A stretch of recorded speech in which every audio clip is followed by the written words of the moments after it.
film to me is about legacy. I started writing it in 2007 when my wife was pregnant with our second son, and I was thinking about everything that I was born with and everything that I was going to pass on to my child, and just really wanting him to be put into this world clean, have his own, be able to carve his own path, make his own decisions. I wanted to make a movie that had these kind of baton passes in it. And then I had seen Psycho about 20 years ago too, and I'd always known that there was the shower scene in Psycho. I just never knew that you had to spend 45 minutes with Janet Leigh before she went into the shower. So I was thinking structurally for like 20 years, and then I had these kids of my own and started thinking about that baton pass from my father's fire to me, my fire to my kids, and just it all became clear pretty quickly what the movie was. I've been making movies about family. My first film was called Brother Tide. It's about brothers. Blue Valentine's about husbands and wives, and this film's about fathers and sons. So it's a natural progression in that way. This is a much bigger film than Blue Valentine, and I started writing it before I made Blue Valentine. I remember I was at Ryan Gosling's agent's house having dinner one night, and back in 2007 we were preparing Blue Valentine, which we would shoot 2 years later. And I asked Ryan, I said, man, you've done so much in your life, what haven't you done? What have you always wanted to do? He says, well, I always wanted to rob a bank. He said, but I'm too scared of jail. And I said, oh, really? I'm writing a movie about a bank robber. I said, have you given it any thought? How would you do it? He says, yeah, I'd do it on a motorcycle because I could go in with a helmet and disguise my face. And then I'd leave on the motorcycle because they're fast and agile, get out of tight spots. And he says, and then I'd have a U-Haul truck parked about 4 blocks away, and I'd drive the bike into the back of the truck and drive off in the truck, and the cops would be looking for a motorcycle, not a truck. And I said, that's crazy. That's exactly what I wrote into my movie. And I said, hey, I'll make your dreams come true. And he said, all right, let's do it. So he was going to be Luke from before we made Blue. But you have to take steps. And Blue was the first step, and this was the next step.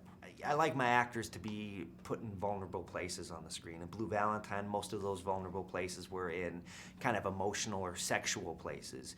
And in this movie, there's still the emotional vulnerability. There is a little sexual vulnerability in this film, but a lot of it is kind of like a real life physical danger because we were doing so many action scenes in this film, and there's so many scenes that I wanted to do without cutting, because I feel like there's a truth when you don't cut. And so there was a scene, like for instance, where Ryan had to rob a bank in one take, get out, try to start up his motorcycle. The motorcycle won't start up. He has to go out into traffic. A cop is right on his tail, and he has to blow through an intersection and avoid 36 cars.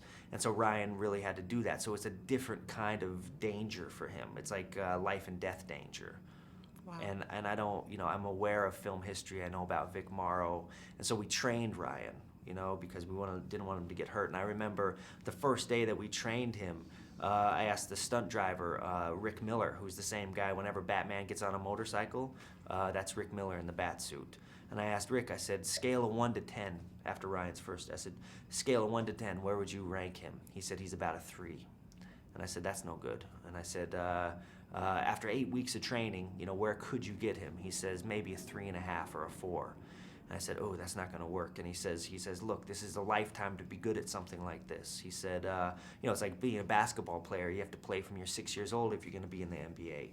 And I said, well, you got 8 weeks. Train him. And he trained him. A day before production, I asked him, I said, where did Ryan get to, scale of 1 to 10? He said he got to a 7.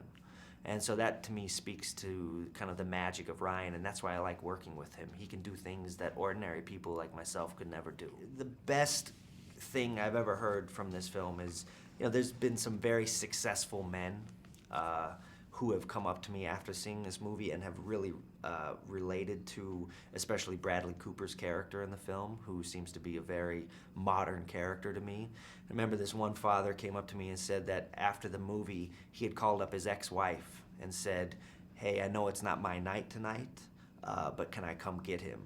And so she said, sure, and he went and picked up his son, and they went home. I said, well, what'd you guys do? He says, we just ate dinner and watched a movie. But it's that closeness, it's that intimacy of actually being a father, about actually affecting the life that you've passed on. And to me, that's what the film is about. It's about taking responsibility for your legacy.